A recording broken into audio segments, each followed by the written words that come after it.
Hello, free speech and the challenges social media students. Dr. Conway here for lesson 11, regulation in social media and theory. Before we get into this, though, I want to reposition ourselves in our course narrative. We went through various legal dimensions of free speech, and I think we went through some self-analysis, self-deliberation on where we stand on free speech, and the preponderance of students were very supportive of free speech, albeit there were some willingness to restrict things like hate speech and so on. So I think what we need to do when we move into this final two lessons of the course that deals with regulation and whether social media should be regulated, we have to remember to think about that in the context of the fact that we value free speech in a liberal democracy. There's no question about that. The difficulty is if we have a negative impact on free speech that comes from the infrastructure and the engineering and the practice of disinformation and misinformation on social media. Do we bring into jeopardy free speech and its value? Do we create problems in our social and political system from social media? In addition to the benefits that free speech brings on social media from the perspective of bringing about constructive change, there's this whole negative dynamic, right? And but when we think about regulating social media, we have to think about regulating social media, in my opinion, from the perspective of how we enhance free speech, real free speech on social media, rather than the silos that we're seeing, the conspiracy theory silos, for example, that we're seeing right now in the post-US election, and the way President Trump is essentially manipulating a channel in social media to foster conspiracy theories, foster disinformation, and outright lies, obviously. So the question then becomes, whether we need to regulate social media, and there's lots of people out there within the political environment and elsewhere who think we should be regulating social media. The Europeans are continuing to push ahead with this, with regulating social media. And our own government is coming under increasing pressure to do something about social media, do something about misinformation, disinformation, and so on, right? And the harms to free speech, the harms to liberal democratic discourse, the harms to national cohesion, that come from the way social media is currently structured. In addition to the benefits, which we've already talked about, right? The benefits of giving a voice to people that didn't have a voice before, like Indigenous people, not giving them a voice, but enhancing that voice, if you will, of people, Indigenous people, people of color, immigrant groups, anti-poverty groups, all of these groups have benefited definitely from social media. The difficulty we have, though, is the harms that can be caused by social media, the harms to free speech, the harms to social cohesion, the harms to what we value in a liberal democracy, right? So when we enter into this discussion of regulation, my perspective would be to look at it as how can social media be regulated to enhance free speech rather than curtail it, make free speech totally free in terms of instead of being silos and so on, caused by algorithms and cookies and so on. How do we, in fact, ensure that free speech is really taking place on social media? And how do we make social media responsible for the propagation of clear disinformation and hate campaigns? I mean, what do we do about that? And that's all with the intention of enhancing free speech, not undercutting it the way disinformation, the way hate speech does, as we see it undercutting democratic processes in the United States to this very day. Right? So when we approach it from regulation, we're approaching regulation, at least in this course, from the perspective of how is social media regulated to enhance real free speech, real open engagement, real facts and truthfulness, rather than manipulation, silo mentality, information bubbles, negativity, hate speech, disinformation, which tends to flourish. There's little that can be denied about that. In social media, that stuff tends to flourish. Okay, so when we approach regulation, we're not approaching it from an authoritarian perspective. We're approaching it from a perspective of how do we ensure that free speech on social media really is free speech, and that we are reinforcing facts and truthfulness in public discourse rather than misinformation, disinformation, and hateful speech. Okay, so let's keep that in mind before we launch into this particular lecture, all right, which is but before I can get much into regulation, I need to talk to you a little bit. I need to teach you a bit about what regulation is and the different types of regulation, which tends us into a more theoretical or an abstract discussion. But we need that before we can go into lesson 12, which says, you know, if we were to regulate social media, what might we be able to do? Okay. So this one is more teaching you, this lesson is teaching you more about what regulation is in the abstract, okay? All right, so, but let's look at some of the background too, right? Public pressures for regulating social media are growing. There's no question about it, okay?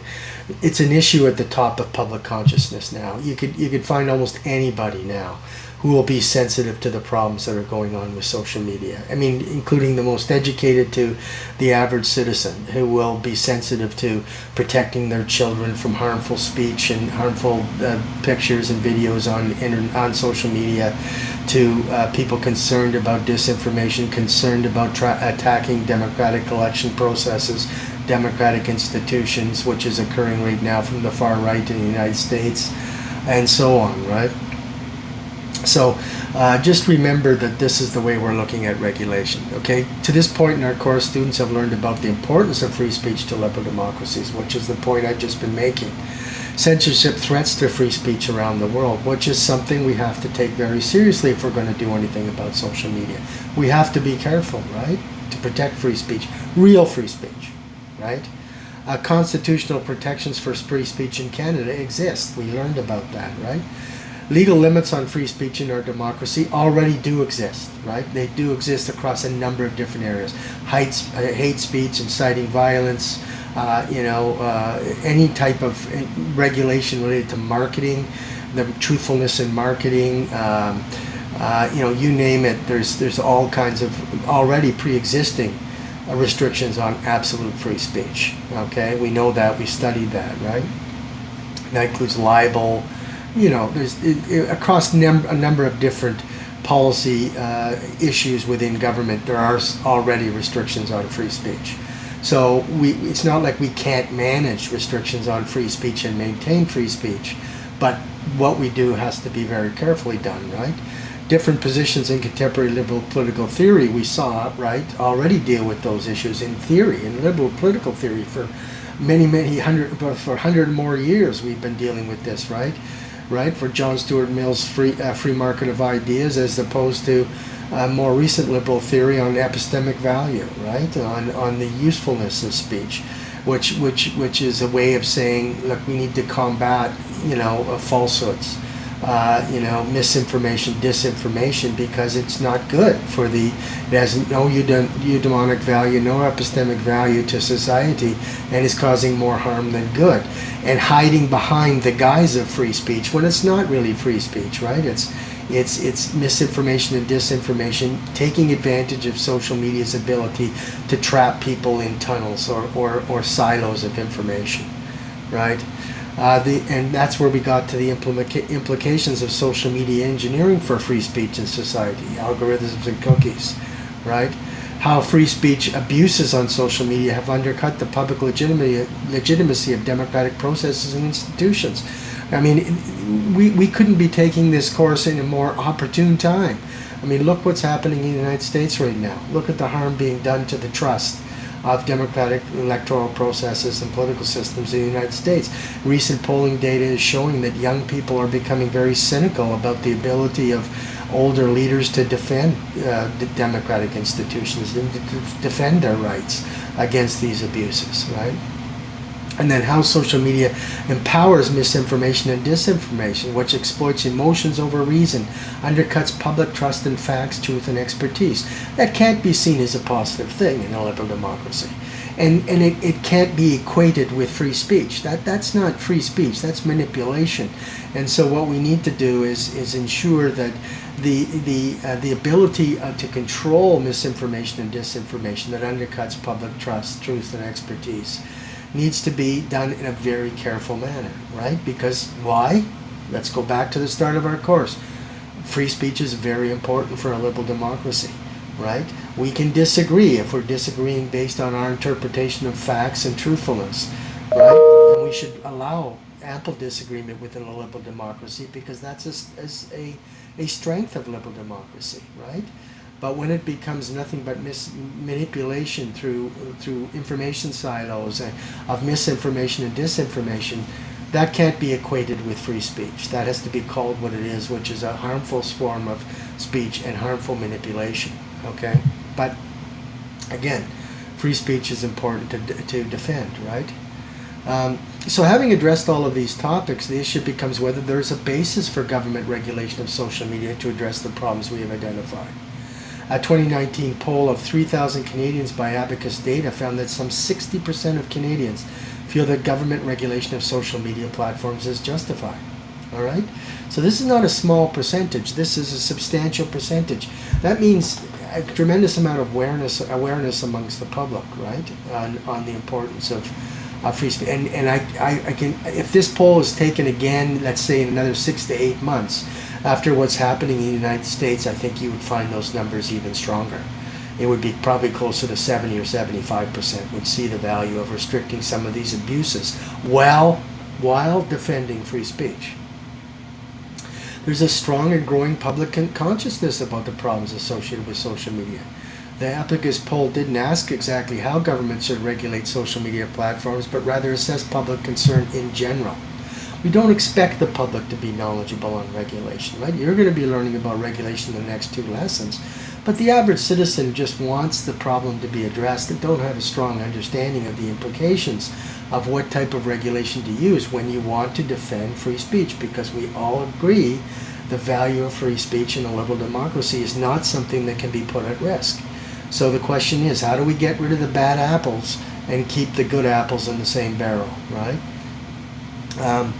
Most respondents into that Abacus poll supported requiring platforms to delete illegal content such as hate speech and misinformation in a timely manner at 77% and 75%.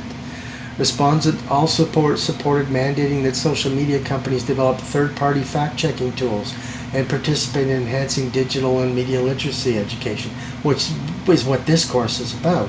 But last week we learned about the various third-party fact-checking tools. So they are emerging, right? So progress is being made, right? It's not all a negative story. But most people would agree that some of these worst abuses of social media need to be addressed. And similar results have been found by surveys in other liberal democracies over the past few years, right? For instance, a large survey by Dahlia Research in 2018 found strong support for social media regulation in Germany, France, the United Kingdom, and in the USA. And in the USA, where they are experiencing perhaps the worst abuses of social media anywhere in the world right now. German respondents were found to approve by 87% recent social media regulations in that country, okay, which we will discuss more in the next lesson, okay. Respondents from France and the UK approved the German policy at 82%, which essentially the German policy is requiring within a certain time limit that misinformation and disinformation is taken off the social media platform. 69% of Americans also approved of the policy, albeit less strongly, in keeping with the tradition of largely unfettered free speech in that country, with all of its benefits and, as we're seeing today, its harms. Okay? Under these conditions, other liberal democratic governments, including in Canada, must be seen to at least considering regulation, and our government continues to look at it. There's no question, right? They don't want to talk about it now very much because it would be distracting to the issue of, could we really do this and protect free speech? How far could we really do this and make it work? Because these are global social media platforms. Canada is only one country, only 35 million people. Right? So what could we really do about this, right? So it's unlikely that strong regulatory action is going to occur devoid of a multilateral agreement between a number of different countries, primarily likely the developed countries, the G20. All right. But before we understand this issue more deeply, we must first consider why governments regulate, right? Remember I told you, why do governments regulate? You need to get this basic lesson in what regulation is before you can think intelligently on your own about whether this is feasible for Canada or not, right? That being regulation of social media while protecting free speech. Our Prime Minister has already said he's reticent to regulate social media, as I told you early in the course, because he doesn't want that to be used as an excuse to curtail real free speech by authoritarian governments, right? Because Canada is a beacon of democracy in the world, right? One of the beacons of democracy in the world. And if an authoritarian government can point to Canada and say, Canada's regulating free speech, right? So why can't we, right? So that this, there's more at stake than just Canadians' right to free speech, right? It's a global issue, and therefore anything Canada does will have a global impact. Okay, maybe not as much as if the EU does it or the US does it, but certainly Canada is seen as a relatively unique beacon of democracy in the North. There's no question about that. All right, and you can be assured that authoritarian governments will point to Canada if Canada regulates social media in a way that people can legitimately feel that their free speech is being curtailed. Okay. So let's look at why governments regulate in general, so you understand regulation. So in the next lesson, you can think more coherently about this. So regulation is a policy tool intended to prevent or mitigate harms in society, right? And we have seen the harms. We have talked about the harms in social media. There is no credible institution or research organization out there today that would argue that there is no harms being caused by social media right now, and misinformation, disinformation, hate speech. The social media engineering of algorithms, cookies, and so on, and trapping people in information silos, and so on. No credible institution out there that looks at these things seriously would argue that there's no harm being caused, okay? And that's across political spectrums. You'll find right-wing research institutes will say very much the same thing. They'll come at it from a different perspective, but very much the same thing as center or center-left institutions would say, because everybody can see the harm that's being created to factual information, truthfulness, expertise, democratic institutions and processes through misinformation and disinformation campaigns, not to mention hate speech. So Canada's Treasury Board Secretariat, responsible overseeing regulation development in Canada, states that the government of Canada is committed to protecting and advancing the public interest in health, safety and security, quality of the environment, and the social and economic well-being of Canadians, right? So that clearly fits. So there's no question that if the government was to make a case for regulating social media, carefully done, there would be broad support out there for it. Comprehensive support, enough support to influence an election, who knows, right?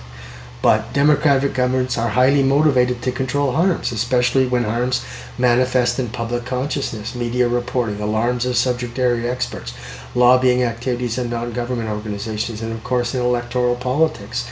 And there are lots of people out there, lots of organizations out there lobbying the government to regulate aspects of social media already today. And that's why it's not going to go away anytime soon, particularly after what we're seeing is happening in the United States right now. A key feature of liberal democracy, of course, is that governments can be replaced by the people in periodic elections. Therefore, governments need to be aware that the people are concerned about social media. The people expect that their government will act to protect them from harms. And there's more and more parents out there that are getting very concerned about keeping their kids away from harmful misinformation and disinformation, radicalization, hatefulness, racism, and so on social media. There's no question that there's a lot of parents out there that have a great deal of concern about this. And harms, from a government perspective, can be defined by as complex, multidimensional problems that are present in most any aspect of social, economic, and environmental life. And obviously they are active, these harms, and they're multidimensional. We've gone through a number of the dimensions, right? The social media engineering, the social psychological effects, misinformation and disinformation spread, and so on and so forth. Multidimensional harms. How do you approach this? How do you do something about it? Virtually all aspects of modern life are directly or indirectly impacted by regulations already. So it's not like we're doing something completely new when we look at regulating this, but because social media is relatively new historically, how you approach it is a big consideration, right? A key challenge for regulators is to identify the factors contributing to a harm and decide where best to target regulation for prevention or mitigation of these factors. For example, in regulating social media, maybe what the government does is it regulates algorithms. It says that you can't use algorithms to basically trap people in information silos. That might be one approach, right, as a factor of harm. Because we know that algorithms and cookies are a major aspect of the harm. People exploit those to trap people in information funnels or information bubbles, and they feed misinformation, disinformation, hate speech, whatever their agenda is, right? And that's algorithms, that's the way the social media engineering works, and we learned about social media engineering. So in social media, we can identify many factors of harm, as we have so far in the course, as I said. But solutions for prevention and mitigation of these factors present unique challenges, and I've said some of them. It's a global industry. Social media is global, right? How much influence can Canada have over that agenda? Must we approach it? Can we approach it as an individual country, or must we approach it in international agreements across countries?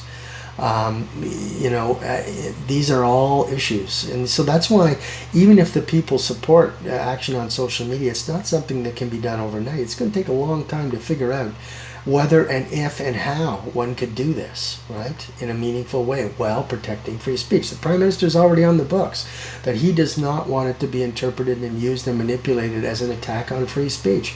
That's not what anybody in a liberal democracy wants, okay? But, how much harm can our societies tolerate before these decisions become less theoretical and more practical in terms of desiring workable solutions? And there are people around the world, governments around the world, mainly in the developed countries, who are working on workable solutions. But let's look at types of government regulation, and let's insinuate where the social media may apply. First off is technical regulations, or what's called technology-based regulations, or command and control regulations. They're different terms. But these stipulate technologies or technical specifications that must be used in order to comply with a regulation. This type of regulation places relatively strict constraints on the regulated party to function as exactly as prescribed. These type of regulations could apply to the infrastructure of social media, including primarily the design of algorithms and cookies. Certain things could be outlawed, and technical things could be outlawed in algorithms and cookies to prevent this funneling and these bubble approaches to, and then basically really open social media up to free speech rather than allowing it to create silos, viral marketing silos that basically reinforce misinformation, disinformation, and hate campaigns, right? I mean, that would be one role. That would be a role of a technical regulation, okay? The harm reduction objective would be to reduce information bubbles or silos that expose users to repetitive feeds of hate, misinformation, and disinformation. That would be something that is something that is already proposals from groups around society to government as to how to approach social media. But the difficulty there will be that, it's a global industry. Canada's one country. It's more likely that something like that would be regulated through a multilateral initiative. Okay. Second broad class of regulation is what's called performance-based regulations. These are concerned with the outcome or the end result rather than how they are achieved, assuming, of course, that no other applicable regulations are transgressed. In other words, I'm not going to give you the technical way to achieve a goal. I'm just going to say, here's the goal, achieve it in the most efficient way you can to the regulated party, okay? As compared to technical regulations, performance-based regulations are generally preferred for situations that do not present high risk of acute harms like death, serious threats to life, and so on. Overall, the historical trend has been to move to performance-based regulations. Relative to technical regulations, performance-based regulations do not prevent regulated entities from selecting their own technology to achieve a goal set by the government, a harm reduction goal. Enables the regulated entity to pursue the most economical solution available to it. encourages cost effectiveness in regulation, allows the regulator to be concerned with assessing final results rather than how they are achieved. And that's very powerful because, you know, nobody's going to know more about social media than the social media companies themselves. And the German regulation on taking something off, you know, within a certain period of time, if it's clearly marked as misinformation, disinformation, or hate speech, that's a performance-based regulation. They're not concerned about how social media ends up complying with that regulation. They just want it complied with. And so the German approach very much is a performance-based regulation. Okay. This type of regulation is feasible in theory and practice, as we will discuss in our next lesson. But the German example is a classic one, right? Then there are process and procedural regulations. As the name implies, these stipulate processes and procedures that must be followed as prescribed in law and regulation. This form of regulation influences the lives of all citizens to one degree or another, even when we are oblivious to it. You know, we just think, oh, that's just the way things are done. But when you applied for the college, right, there's a process and procedural regulation in the Ontario Ministry that says this is how all applications must be handled. Okay? When you drive your car, right, there's process and procedural regulations, and you have to stay between the lines, you have to stop at red lights, there are all kinds of process and procedural regulations with respect to submitting your taxes to the government, right, with respect to any number of different things. Due process before the law, due process that the college creates to allow you to appeal your grades. I mean, all of these are due process regulations to one level or another. Due process procedural regulations, right?